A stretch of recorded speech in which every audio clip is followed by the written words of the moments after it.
Hey, what do you say? We're talking Clemson Rugby again today, and this is our new Clemson Rugby Legacy Series brought to you by the Clemson Rugby Foundation. But it's all about talking to legends of the pitch from Clemson, legends from the past, the guys that made it happen for the new guys to be playing and the future guys as well. And so today we've got an absolute honor, absolute legend, Tres Howland. How we doing, my man? I'm doing great. How are you doing? I'm doing wonderful. Thank you. It's an honor to talk to you.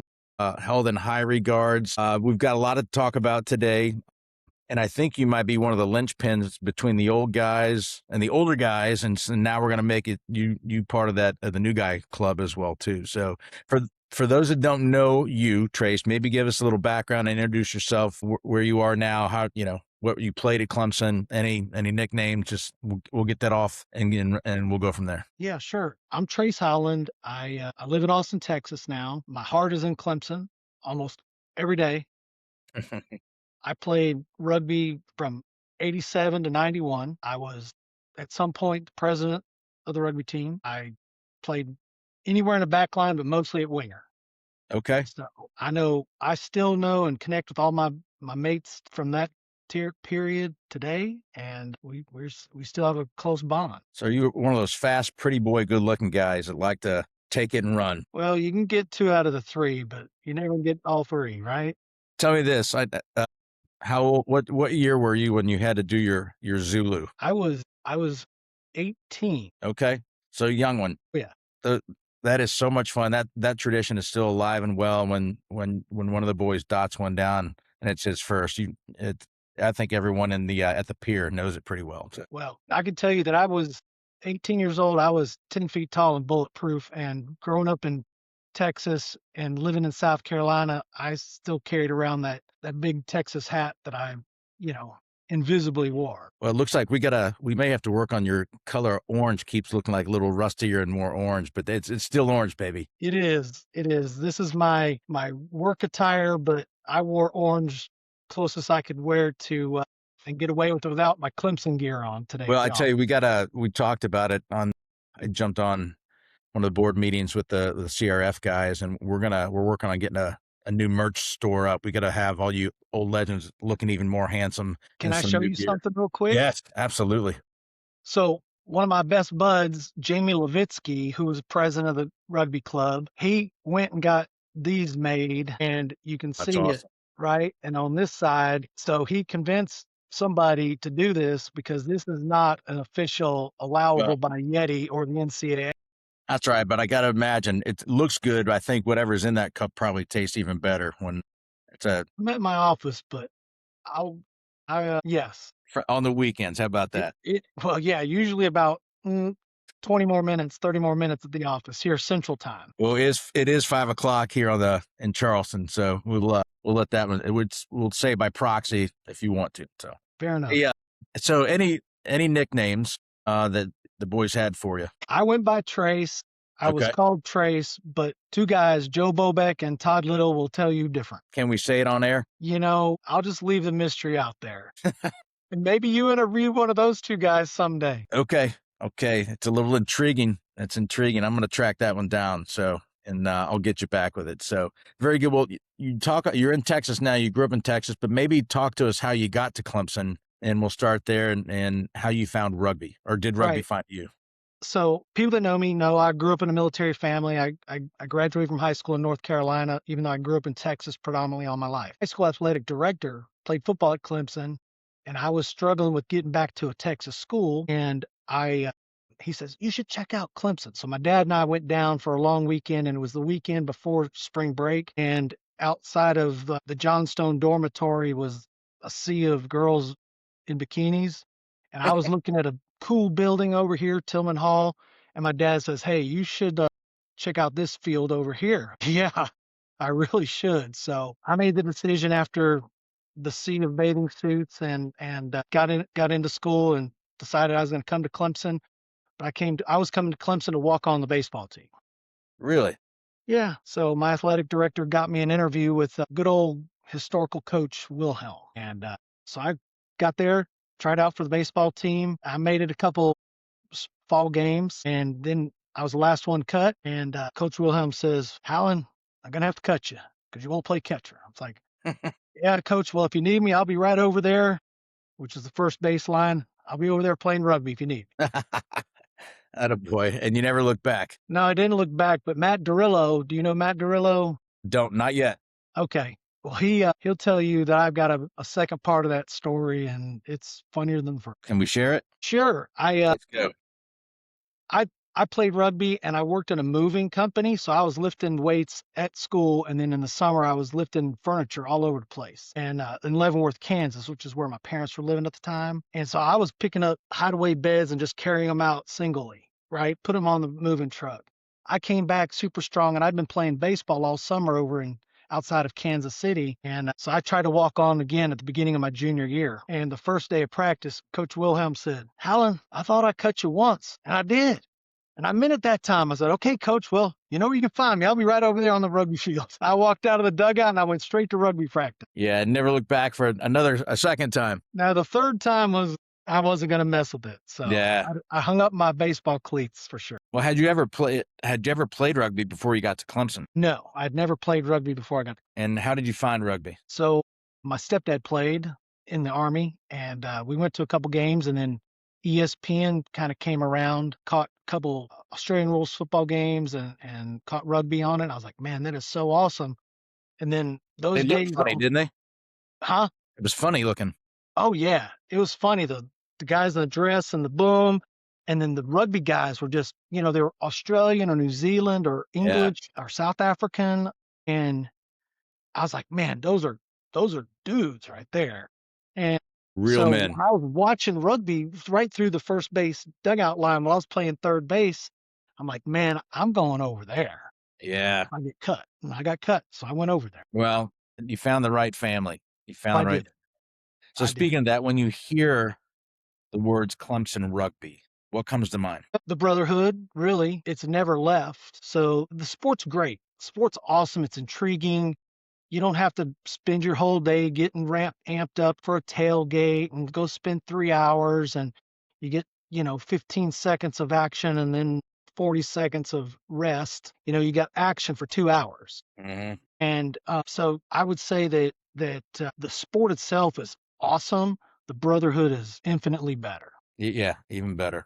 Yeah. And it's interesting. All you need to play a pair of boots. You don't even really need rugby shorts, boots and a ball. And a mouthpiece. If you And a if you like mouthpiece. to see. Which I think my kids have used the same mouthpiece for like the last 3 years, and it's just disgusting. It's gross. Let's talk about the kits back in the day. I think I was talking to Gain or someone, just that you bought your kit at the start of whenever you started playing, and that was what you wore for your whole time there. Same with you. Yeah. I went through, and again, Matt Dorillo still makes fun of me because my shorts were way too tight, but they were just. There's a guy named, they call him Giggs. He graduated last year, but I've never seen a man look more handsome or wear a pair of tight shorts more than Giggs did. So we may have to get photos of you and Giggs and do a comparison. All right. That's cool. In fact, I probably have one around here, but anyway. But do you still have one of your old kits, one of your old jerseys? Yeah. Do you? I do. We had, we called them quarters. So it was black and orange. Okay. Black and orange and black and orange. And the Clemson Rugby flag is kind of made that way. And that was our kit in college. And then we got screwed out of some money. So we only had solid orange for a while. I think. Were they the thick cotton, long sleeve collars, old school? A side wore them, then B side. We took them off and gave them to the B side and they wore them. And yeah. Man, when those things got wet or sweaty, probably weighed an extra 7 or 8 pounds, it felt like. Easily. And I'm sure that they probably retained the aroma as well. Yeah. And I, in my 4.5 years at Clemson, I was responsible for washing them a bunch. You did? Yeah. Is that a role of the El Presidente? Or officers or captains. Yeah, we just kind of rotated it around. Just leadership. What about, speaking of that, you have your own business now, and if you think back, some of those leadership skills that you learned on the pitch, did they transfer to business? Do you still think back, and are there any corollaries, or are there things that you took from Clemson Rugby that you still use in your professional world today? Absolutely. So rugby is kind of a chaotic game, right? And as you get better at the sport, and you pay attention to everything and you play in different positions, game slows down, right? So I call it, you're controlling chaos. Life, work, personal activities, family matters. y- It helps you maintain a sense of calm and control about situations. You don't stress out about things that other people just absolutely go berserk on. And I call it, like, yeah, rugby translates to life in that you're able to control chaos and anticipate stuff a lot. Yeah. And I mean, it's what one of the things I really am growing to love about the sport is just the different roles that the numbers on the back of the kit, what they mean, and about the accountability of it. And when one of those numbers doesn't do his job, then it makes it harder for everyone else. And so, especially in the 15s games, it's so much fun to watch. Maybe tell us a little bit about what you are doing today. Well, I'm a civil engineer, and we're one of the major firms here in Austin. I mean, we're not the biggest, but people know who we are, and we're kind of foundation repair guys. We're Even though we're a civil engineer, we do site development, commercial land planning, and that kind of stuff. We kind of, a lot of jobs fall to us that are foundation repairs. We fix other people's boo boos. We fix where other engineers can't do it, and I attest that a lot to rugby, and that, hey, a guy can't make it all the way down the field, but you're there supporting him, and you just got to pick up the ball and keep carrying it. Yeah.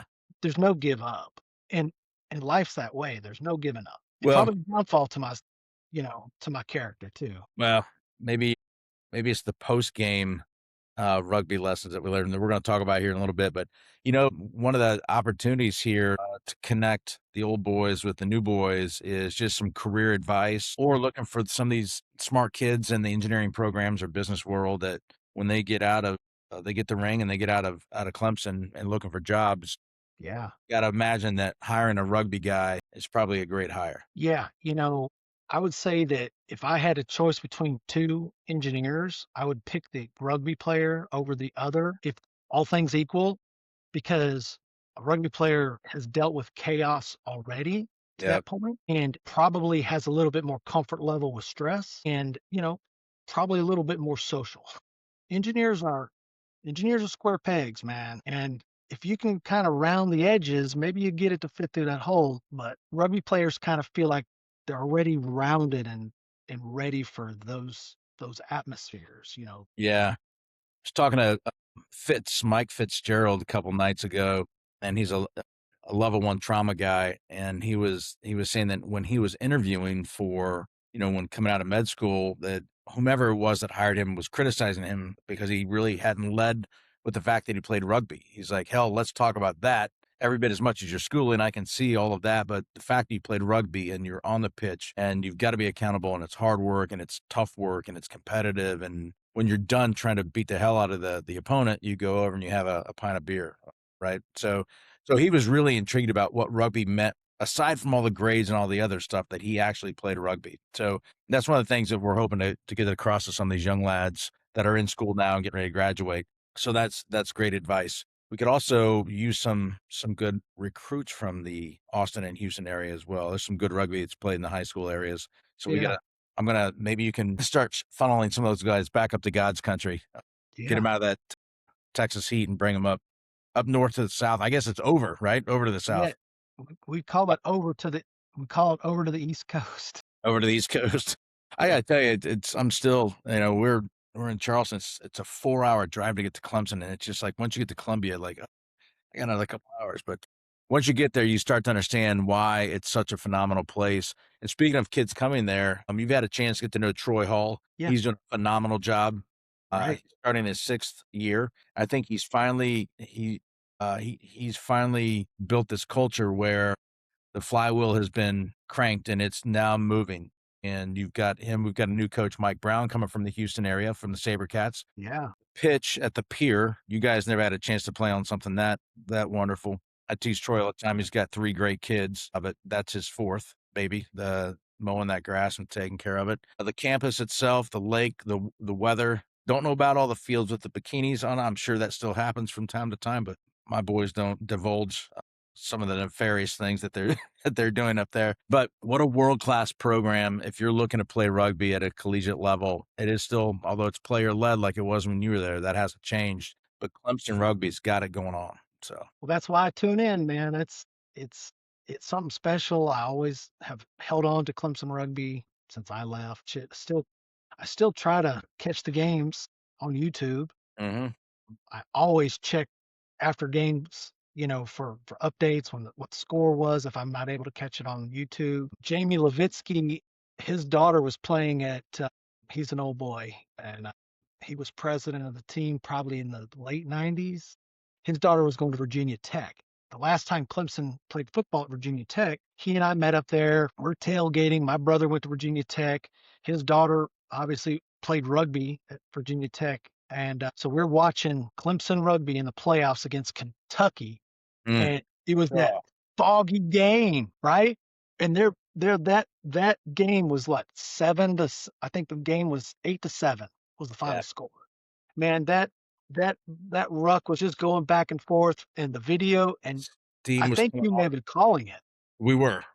Man, The steam was rising off the players. yeah, Campbell Von Ruin, the president or the captain at the time, was hurt, laying on the ground screaming, kick yeah, the points. I mean, we're right at the try line, and it was anybody's game. We had it. yeah, We had it. And they go so we win that game, then we host the tournament, and Kentucky, led by Sam Minari, went on to win it all. And man, yeah. that one stung. It was pouring rain. I remember our camera was malfunctioning, but that was a hell of a match. Yeah.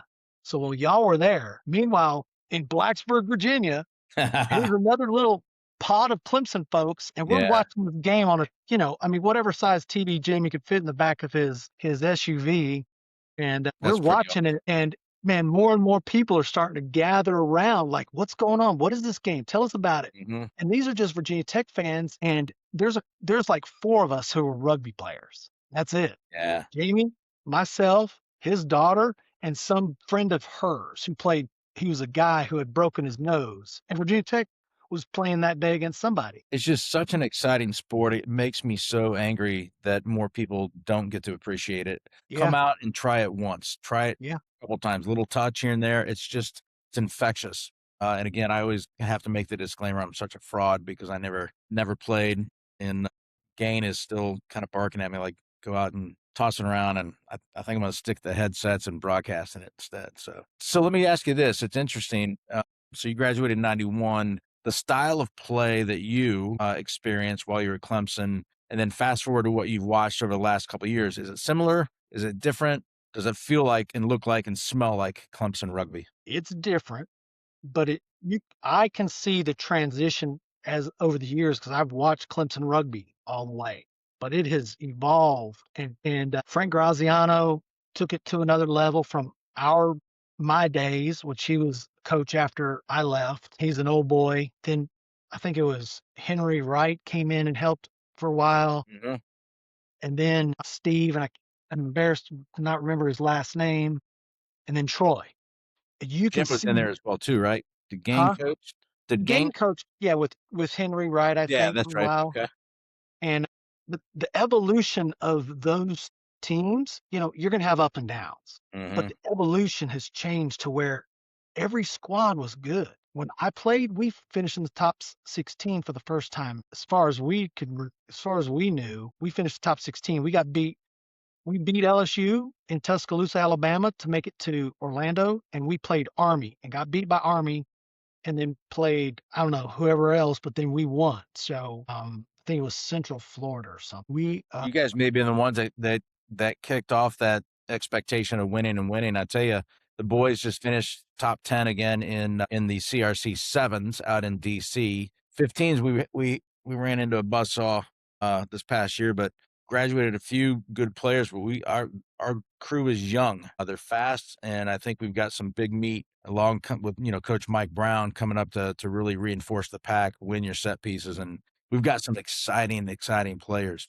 So I'm always interested to get older lads' perspectives on how the game has changed since you Yeah. played. Well, I mean, it's changed. The athletes are different, Mhm. so maybe the focus is a little bit different. We were always competitive, and I think every team after my 87 to 91 teams are competitive. I don't remember any like down teams. Yeah. One And thing I'll share is like the fitness level of these guys is insane, and I oh yeah, really attribute that to Troy. You shake that guy's hands, it's like you almost have to go get an X-ray because he's just one huge muscle. But that yeah, guy's probably the fittest guy on any pitch at any given day in the U.S. But he demands it, and I think that's a big difference I've noticed just in the couple of years I've been hanging around Clemson rugby, and they're working right now in the summer and the off time just to get better, and a lot of it's around the fitness level. So you show up ready to be trained and ready to just hit the basics again and get started off for a great season. that's right. Last year I was there for the Lander college game with when Yes. LSU played. I was there. Okay. Okay. I knew you'd made it back. I did. I knew you Yes. made So it back. it was a long day of rugby and Yep. Tell me this, and I'm not gonna make you promise, but the 60th anniversary is coming up. March 6th is the proposed date in 2027. I think Troy is trying to get the Indiana Hoosiers to come down and play, which would be a monster game. So it'd be good to get you and some of all the old fellows back and just really have a heck of a weekend. oh yeah, I'll be there. Tell I, me, so some of the guys from your 87 to 91, some of the guys that meant a lot to you, that meant a lot to the program. Maybe talk about a few of those guys. I always love to get the nicknames out there too, because that makes me smile and happy. But man, trying to get as many of you guys back for alumni weekend or for the 60th would be great. But who were some of the guys that you really counted on and loved when you were there? well, maybe I should just start off and I'll kind of work my way through the progression because if you take my little snapshot, there was 4 before me and 4 after me. So there's 12 years Hmm. guys, right? So, some of the guys that were older and getting ready to graduate, Jim Kelly, JK, that guy is still a beast and still plays rugby today. There was a guy, Jalopy. He's he was a Navy SEAL. He's died. He's passed away at the 50th. There was there's Jumbo and Straight Jacket, and I'm throwing out nicknames. I know some of them I know their legal names. There's Metzger and Bacon. They were the package. You didn't get one without the other. Can't get one without the other. A little shake and bake.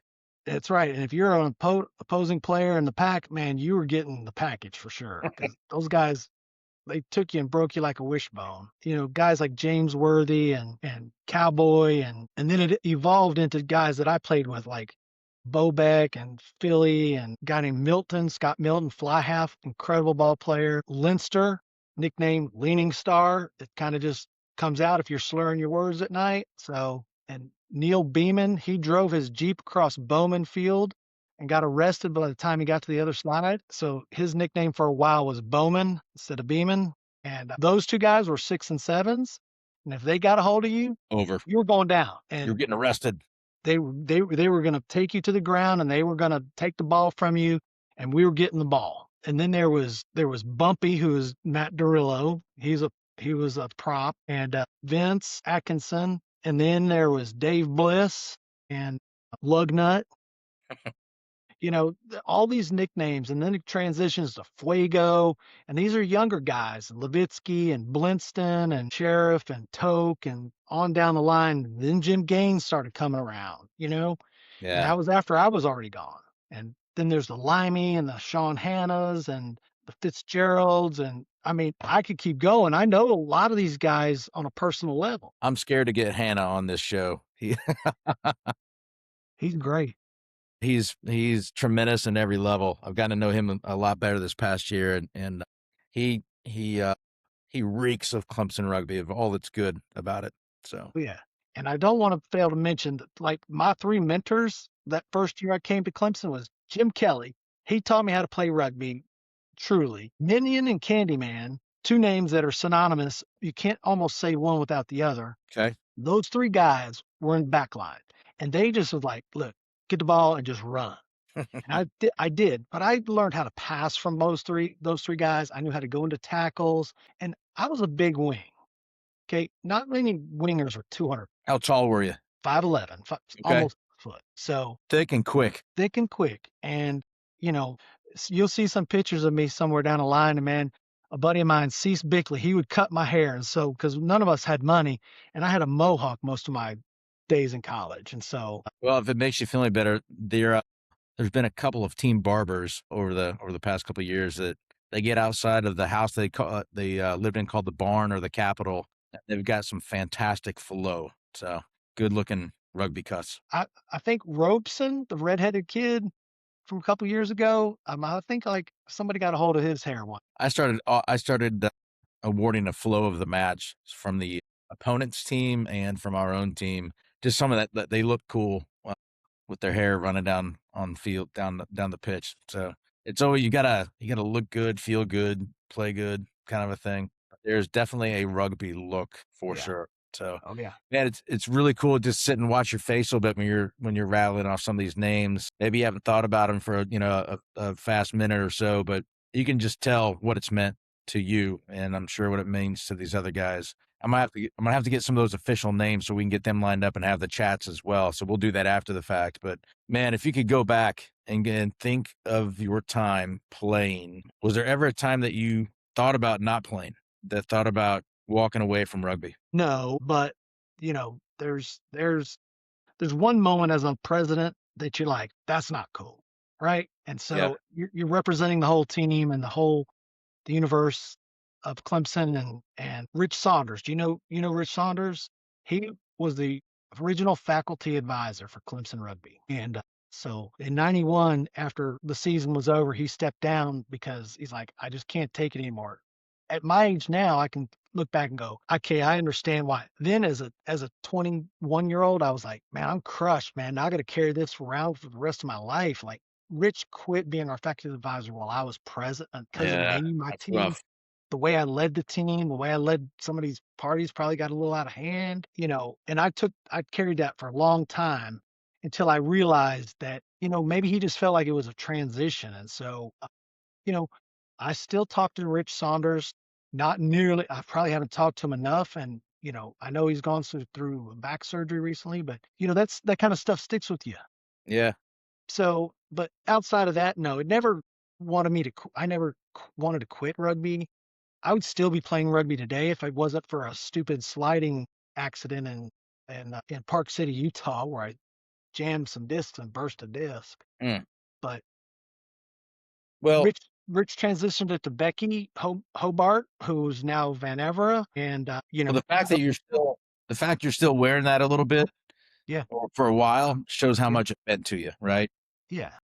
Well, let's flip that switch then and say, is there one defining or a couple defining moments that you look back and like, man, this is some pretty good stuff. Yeah, this guy Buddha and I, we relive this every time we get together. It was one specific moment because it crushed LSU, who was the big team in the South at the time. It was 1989. We were down in Tuscaloosa, Alabama, and we had just beat. I'm sorry, it wasn't LSU. We had already beat LSU the day before. This was Georgia Southern, and they had this guy Buzzy, and he was awesome. He was a US Eagle junior or something, and the dude really could control 14 other dudes on the rugby It was pitch. that good. He was that good, and Buddha was playing a scrum half against him, and man, they were battling it out. And I'm down there at the wing, and I'm a big dude, right? And they just zinged the ball out to me, and I took a beeline to the goal line, and it wasn't far. It was 22 meters, and I just out hustled the dude to the corner. Yeah. I tapped it down. I let Philly kick it through, and we won that game by like 5 points. And we went on so we won the South. So we got to be the number 16 ranked team in the nation to go down to play Army, who was the number 1 or 2 team in the nation. And they ended up destroying us. But for us to play, and then we scored first on Army and last on Army. And they scored all 10 tries in between. But You guys those did. weekends were fantastic and still remember them today. Yeah, just like it was yesterday. How cool would that be to have that try of yours on film? It'd be pretty amazing. But watching from a wing position, Buddha pitched that ball out. It was like you were watching TV in slow motion. How he just whipped it out and got completely level with the ground. Was it a And that missile? ball, huh? Was it a missile or was it Oh, it was a missile.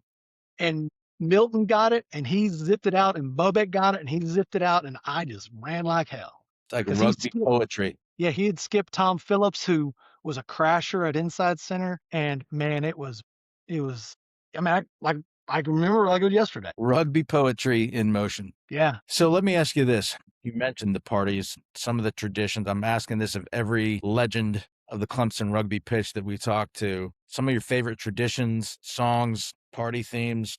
I don't know. I wasn't there. Brilliant. It Brilliant. wasn't me. It Isn't that what wasn't Eddie me. Murphy said? Fitz and I were talking a couple nights ago. It's like, thank God that iPhones weren't around, right? So you and I are the same age, high school and college, probably wouldn't have turned out so well for guys like Yeah. us. So, Yeah. well, I can No, tell you you know what was fun was, was the rugby parties, and yeah. you get to make one of your teammates shoot the boot because they screwed up a song. And back in the day, the S&M Man was a big song, but the Clemson Rugby song has evolved. Hey, The they original, still sing it oh today, yeah, loud and proud, baby.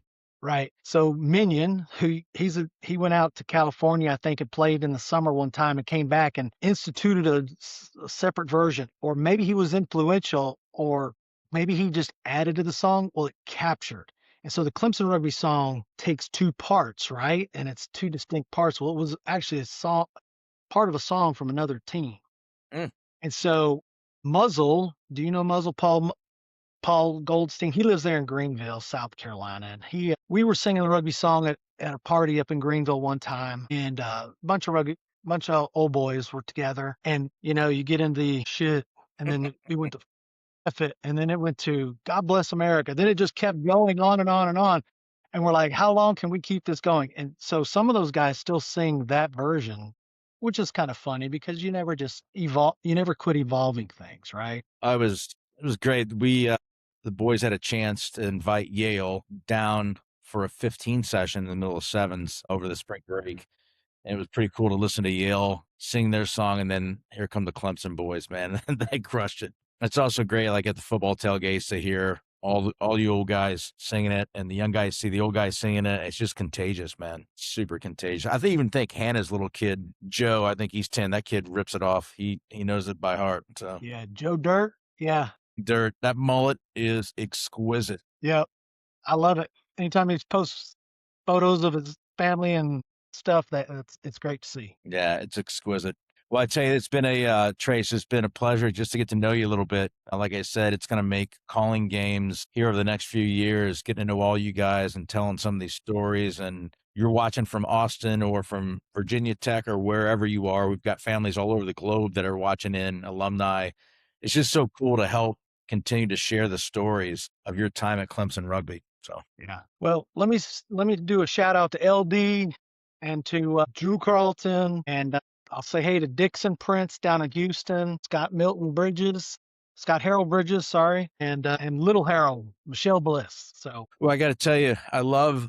Maybe you can, reach out to those folks and say if they want to get on a chat. I'm going to do as many of these as possible, even up and through the season when it starts. It's about getting you guys all reconnected. And right now, this is the 4th episode of the Legacy Series, but there are a lot of legends that we need to talk to. yeah.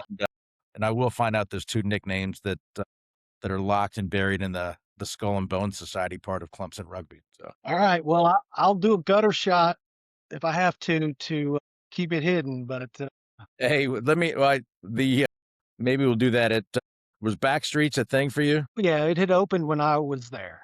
What did it? Okay. Yeah, yeah. Pete had opened it up, and we had to, immediately support. Well, the flags are hanging, the Palmetto Cup from the last 2 years. I love seeing the pictures of the boys acting like they're doing a line out to put the cup back in its place. My wife and I drove up on a rainy Tuesday night to go celebrate 21st for the kid. So we've been there quite a bit, and it's every bit of a backbone of the Clemson rugby story. So I'm glad to know you guys took advantage of it as well. All right, let's end with this. If you could give some sage old boy wisdom for the guys that are at Clemson Rugby right now about their time playing rugby in Clemson, what would that advice sound like? Focus on what's important. Discard all the unvaluable shit in your life. Pretty good. I may have to take that advice right now at 57 as well too. So not bad. Well, it's been a pleasure talking to you, Trace. Thanks for taking the time. Loved hearing the stories. Love seeing the smile on your face too, man. You can tell it means quite a bit to you still, and that's some of the mystique about Clemson Rugby and why we're getting all you legends to come back and be a part of this legacy series. So again, Clemson Rugby Foundation is putting this on. It's connecting the old boys with the new, getting you guys the appreciation and the honor and telling the heritage of how Clemson Rugby has come to where it is today. So, and we got to get you back home, maybe for the alumni or definitely the 60th, but excellent. Well, for Chris Swisher and Tres Howland, this has been an episode of the Clemson Rugby Legacy Series. Stay tuned for a lot more, and go Tigers. Tigers.